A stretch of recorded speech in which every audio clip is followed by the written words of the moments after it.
दिल्ली का वो थाना जहां औरतें इंसाफ की उम्मीद लेकर आती थीं। दरअसल दरोगा रमेश यादव की हवस का अड्डा बन चुका था। जो भी शादीशुदा महिला शिकायत लेकर आती, वो उसकी मजबूरी का फायदा उठाकर धमकी देता। केस दर्ज कराना है तो पहले मेरी बात मानो। कई महिलाएं रोते रोते लौट जाती, कुछ डर के मारे चुप रह जाती, लेकिन ये राज ज्यादा दिनों तक छुप नहीं सका। जब शिकायतें डीएम आरती सिंह तक पहुंची तो उन्होंने फैसला किया, अब बहुत हो गया, उसका सच सामने लाना होगा और मैं खुद इस काम के लिए तैयार हूं। उस रात आरती ने दुल्हन का जोड़ा पहना और थाने पहुंची। दरोगा ने उसे देखकर वही घिनौनी मुस्कान दी। अरे दुल्हन, रात के इस वक्त, बताओ क्या मदद चाहिए? आरती ने जानबूझकर अपनी मजबूरी जताई। रमेश पास आया और आम महिला समझकर डीएम आरती सिंह के साथ भी वही किया जो दूसरी शादीशुदा महिलाओं के साथ करता था। फिर आगे जो हुआ जानकर आप भी हैरान हो जाएंगे। वीडियो में आगे बढ़ने से पहले आपसे एक छोटी सी रिक्वेस्ट है कि वीडियो पसंद आए तो लाइक और चैनल को सब्सक्राइब भी कर दीजिए, जिससे आपको ऐसी ही दिलचस्प वीडियो मिलती रहे। तो चलिए दोस्तों, मैं आपको पूरी कहानी शुरुआत से बताता हूँ कि ये सब हुआ कैसे। दिल्ली, ये शहर कभी सोता नहीं। दिन में दफ्तरों की दौड़, ट्रैफिक का शोर और रात में रोशनी से जगमग गलियां। लेकिन इस चमक दमक के पीछे कई अंधेरे भी छिपे हैं। वही अंधेरे जो किसी औरत की जिंदगी को बर्बाद कर देते हैं। पटपड़गंज का थाना। बाहर खड़ी टूटी फूटी कुर्सियों पर लोग अपनी बारी का इंतजार कर रहे थे। कोई अपने बेटे की गिरफ्तारी छुड़वाने आया था, कोई झगड़े की शिकायत करने और कोई सिर्फ एफआईआर की कॉपी लेने। थाने के अंदर बड़ी सी मेज पर पैर फैलाए बैठे थे दरोगा रमेश यादव। 40 साल का, गठीला शरीर, चौड़ा माथा और आंखों में चालाकी। वर्दी में उसका रौब देखकर दूर से कोई भी उसे ईमानदार अफसर समझ ले, लेकिन उसके भीतर की गंदगी सिर्फ वही और कुछ मजबूर औरतें जानती थीं। अबे अगला कौन है? उसने ऊंची आवाज में चिल्लाकर हवलदार को इशारा किया। भीतर बुलाए गए लोग उसके सामने झुककर खड़े रहते। किसी की आवाज कांपती, किसी के हाथ पसीने से भीग जाते। लेकिन जब कोई औरत सामने आती, खासकर अगर वो शादीशुदा और अकेली हो, तो रमेश की आंखें शिकारियों की तरह चमक उठती। उस दिन दोपहर में एक औरत आई। नाम था रीना। उसका पल्लू कसकर सिर पर था, आंखों में डर और चेहरे पर थकान। साहब, मेरे पति रोज शराब पीकर मारते हैं, थाने में रिपोर्ट लिखवा दीजिए, उसने धीमी आवाज में कहा। रमेश यादव कुर्सी पर झुककर उसे ऊपर से नीचे तक घूरने लगा, फिर मुस्कुराकर बोला, अरे बहन जी, ये तो घर गृहस्थी की बातें हैं, पुलिस में आने से बदनामी होगी। अगर चाहो तो बैठकर अकेले में बात कर सकते हैं। मैं समझा दूंगा तुम्हारे पति को, पर थोड़ा तुम्हें भी मेरा साथ देना होगा। रीना उसकी बात समझ गई, चेहरा सफेद पड़ गया। उसने कांपती आवाज में कहा, साहब, मैं बस शिकायत लिखवाना चाहती हूं। रमेश का स्वर बदल गया। देखो, बिना मेरी मदद के कुछ नहीं होगा, सोच लो, यहां सब मेरे इशारे पर चलता है। रीना रोते हुए थाने से बाहर निकल गई। लेकिन ये पहली बात नहीं था, कई औरतें ऐसे ही लौट चुकी थीं। दिल्ली में रहने वाली ये औरतें दोहरी कैद में थीं। एक तरफ पति या ससुराल का जुल्म, दूसरी तरफ थाने के दरोगा का डर। अगर वो आवाज उठाती तो मोहल्ले वाले ताने देते, पुलिस में क्यों गई थी, अपनी इज्जत खुद मिटा ली। और अगर चुप रहती तो जुल्म और बढ़ जाता। रमेश यादव इस डर का फायदा उठाता। उसे पता था, औरतें बदनामी के डर से कभी खुलकर शिकायत नहीं करेंगी। रमेश यादव बाहर से आदर्श पुलिस वाले की तरह दिखता। मीडिया या अफसर आए तो वो हाथ जोड़कर नमस्ते करता। मैं जनता का सेवक हूं जैसे वाक्य बोलता। लेकिन अकेले में, बंद कमरे की चार दीवारी के भीतर, उसकी नीयत एकदम गंदी थी। उसके साथी भी सब जानते थे, लेकिन या तो डरते थे या खुद भी छोटे छोटे फायदे ले लेते थे। भ्रष्टाचार की ये जड़ धीरे धीरे गहरी हो चुकी थी। इसी दौरान एक महिला की हिम्मत टूटने की बजाय और मजबूत हुई। नाम था सीमा वर्मा। पढ़ी लिखी थी, प्राइवेट स्कूल में पढ़ाती थी। उसका पति बेरोजगार था और शराब का आदी। अक्सर सीमा पर हाथ उठाता। एक दिन जब वो थाने पहुंची तो रमेश ने वही पुराना खेल शुरू किया। तुम चाहो तो मैं तुम्हारे पति को जेल भिजवा दूं, लेकिन तुम्हें भी मुझे खुश करना होगा। सीमा की आंखों में आंसू थे, लेकिन इस बार उसने कुछ अलग सोचा। वो चुपचाप घर लौटी और अगले ही दिन सीधे डीएम ऑफिस पहुंच गई। दिल्ली जिले की डीएम थी आरती सिंह। 30 की उम्र में ही तेज तर्रार, आत्मविश्वासी और ईमानदार अफसर के रूप में पहचान बना चुकी थी। उनकी डेस्क पर कई फाइलें थीं, लेकिन जब सीमा रोते हुए उनके सामने आई तो आरती ने सब काम रोक दिया। आराम से बताइए, क्या हुआ? आरती ने नरम लेकिन दृढ़ आवाज में पूछा। सीमा ने हिचक हिचककर सब सच बता दिया। उसकी आवाज कांप रही थी, लेकिन शब्दों में सच्चाई थी। आरती ने ध्यान से सुना और फिर गहरी सांस लेकर बोली, तुम्हारी बात बहुत गंभीर है, और अगर ये सच है तो एक दरोगा ने वर्दी की इज्जत मिटाई है। सीमा की आंखों में उम्मीद की चमक आई। मैडम, क्या मुझे इंसाफ मिलेगा? आरती सिंह ने दृढ़ता से कहा, हाँ जरूर मिलेगा, और सिर्फ तुम्हें ही नहीं, उन सब को जो अब तक चुप रहीं। आरती सिंह ने फैसला किया कि वे गुप्त रूप से जांच करेंगी। सीमा जैसी और भी औरतों से मिलकर सच्चाई इकट्ठा करनी होगी। उन्होंने अपने भरोसेमंद स्टाफ से कहा, यह काम बहुत संवेदनशील है, किसी को भनक भी नहीं लगनी चाहिए। हमें रमेश यादव को रंगे हाथ पकड़ना है। धीरे धीरे आरती को कई औरतों के बयान मिले। सभी की कहानी लगभग एक जैसी थी, बस हालात अलग अलग। कविता 2 बच्चों की मां थी, पति रिक्शा चलाता था। एक बार मोहल्ले में झगड़ा हुआ तो वो थाने पहुंची। रमेश ने कहा, अगर केस वापस लेना चाहती हो तो अकेले मिलना होगा। कविता रोते हुए बोली, साहब मैं गरीब औरत हूं, मेरी इज्जत ही मेरा सब कुछ है। रमेश हंसते हुए बोला, इज्जत की बात मत करो, अगर पुलिस मदद ना करे तो कोई तुम्हें बचा नहीं सकता। कविता किसी तरह भाग निकली, लेकिन आज तक उसे अपने फैसले का अफसोस था। काश उस दिन मैंने आवाज उठाई होती। नीलम का पति प्रॉपर्टी डीलर था, उस पर झूठा केस लग गया। वो पति को छुड़वाने गई तो रमेश ने साफ कहा, अगर चाहती हो कि तुम्हारा आदमी जेल न जाए तो मुझे खुश करो। नीलम ने विरोध किया तो रमेश ने धमकाया, ठीक है, फिर तुम्हारा आदमी 10 साल अंदर रहेगा। नीलम का पति सचमुच जेल चला गया। आज तक वो रमेश के नाम से कांप उठती है। जब आरती ने ये सब सुना तो रात भर सो नहीं पाई। दिल्ली का नक्शा उनके सामने था, एक तरफ चमकते मॉल, बड़ी बड़ी कारें और दूसरी तरफ ये गंदगी।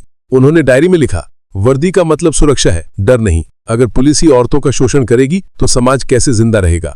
आरती ने अपने 2 भरोसेमंद अफसरों संदीप और ज्योति को बुलाया। हमें रमेश यादव की हरकतों पर नजर रखनी होगी, बिना सबूत कुछ नहीं कर सकते। उन्होंने योजना बनाई, थाने के बाहर और आसपास निगरानी रखना, पीड़ित महिलाओं को सुरक्षित जगह पर बयान दर्ज कराना, सबूत इकट्ठा करना ताकि बाद में कोर्ट में टिक सके। संदीप ने कहा, मैडम यह आसान नहीं होगा, रमेश चतुर है, सबको खरीद लेता है। आरती बोली, इस बार वो किसी को नहीं खरीद पाएगा, हम उसकी चाल से भी चालाक बनेंगे। इस बीच कहानी सिर्फ थाने तक सीमित नहीं थी। दिल्ली की गलियों में औरतों का संघर्ष हर दिन चलता था। मेट्रो में सफर करती लड़कियां, फैक्ट्री में काम करने वाली मजदूर औरतें, स्कूल में पढ़ाती टीचर, हर जगह उन्हें किसी न किसी रूप में डर झेलना पड़ता था। आरती चाहती थी कि ये केस सिर्फ रमेश यादव का नहीं रहे, बल्कि एक संदेश बने कि औरतें अब चुप नहीं रहेंगी। एक शाम सीमा फिर से थाने गई। इस बार उसके पीछे गुप्त रूप से आरती की टीम थी। रमेश ने उसे देखते ही मुस्कुराया, अरे तुम फिर आ गई, चलो अंदर चलकर बात करते हैं। सीमा का गला सूख गया, लेकिन उसने हिम्मत जुटाई और कहा, साहब मुझे रिपोर्ट लिखवानी है, घर में और झगड़े हो रहे हैं।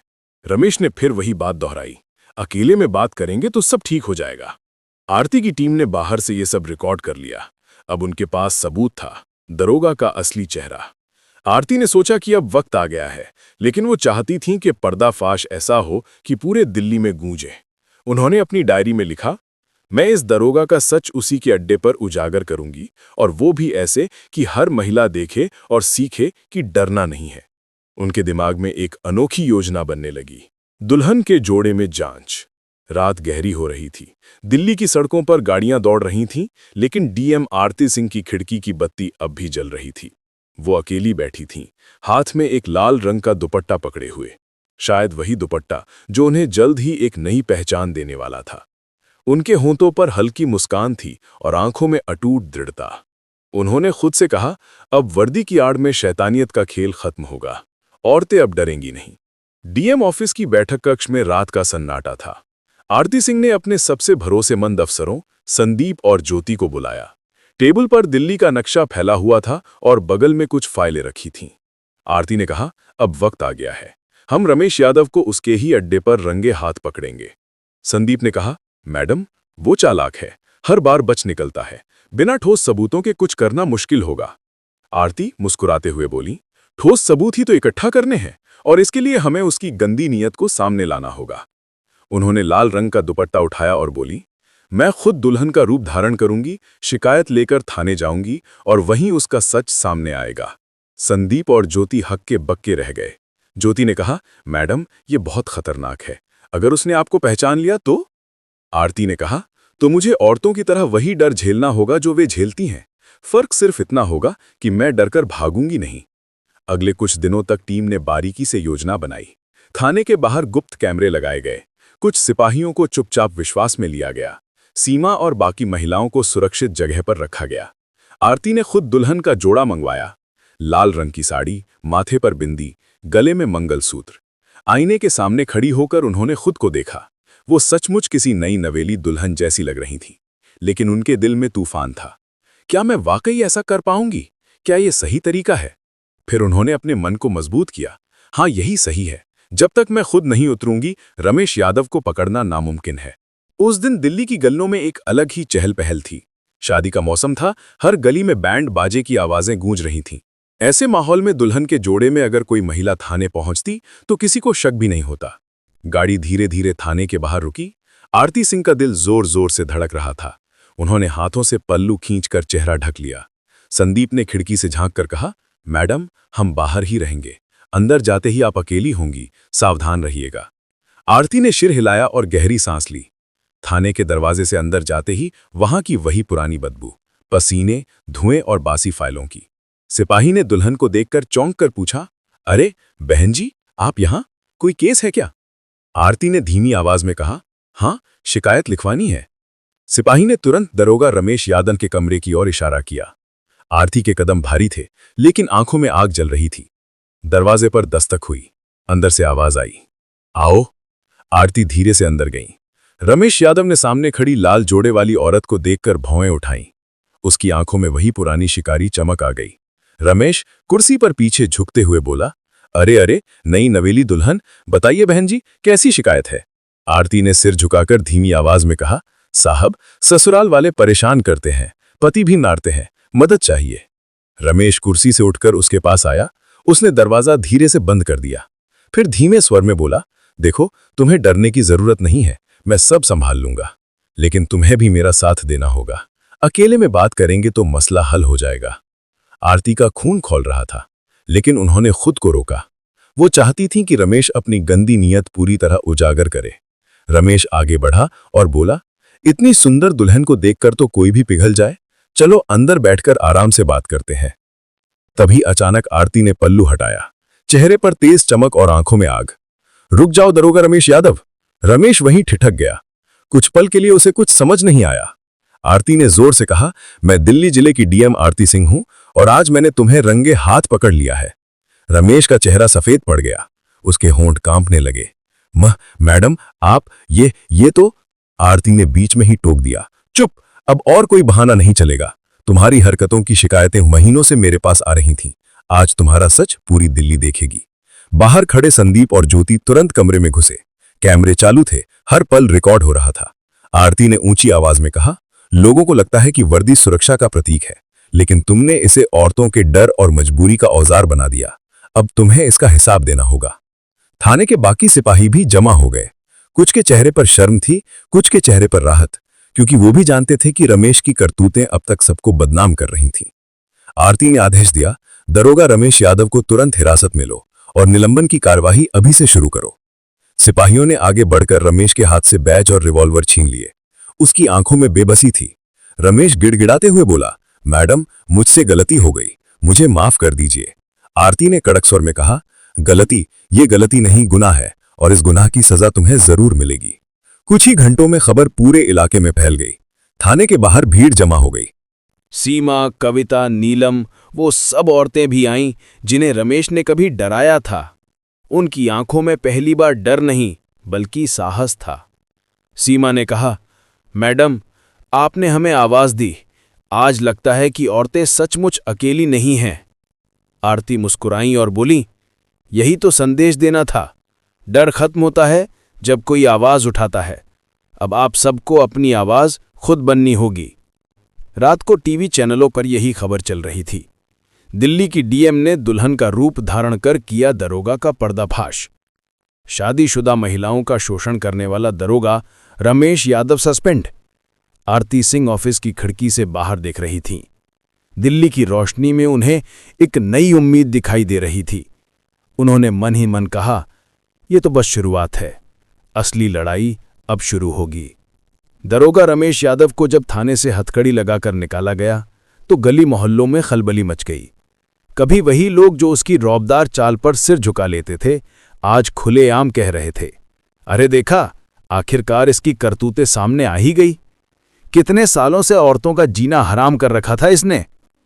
रमेश सिर झुकाए था। उसके चेहरे पर शर्म से ज्यादा डर साफ झलक रहा था। वो बार बार बुदबुदा रहा था, मुझे फंसाया गया है, मैं निर्दोष हूं। लेकिन अब कोई सुनने वाला नहीं था। कुछ ही हफ्तों में मामला कोर्ट पहुंच गया। सीमा, कविता, नीलम और कई और औरतें अदालत में गवाही देने आईं। शुरुआत में उनकी आवाज कांप रही थी, लेकिन जब उन्होंने आरती सिंह को सामने देखा तो उनमें हिम्मत आ गई। सीमा ने गवाही देते हुए कहा, माय लॉर्ड, ये वही दरोगा है जिसने मुझे धमकाया था। अगर मैं उसकी बात ना मानूं तो केस दबाने की धमकी दी थी। कविता ने आंसू पोंछते हुए कहा, इस आदमी ने वर्दी की आड़ में हमारी इज्जत को बार बार चोट पहुंचाई। हम डरते रहे, लेकिन आज सच बोल रही हूं।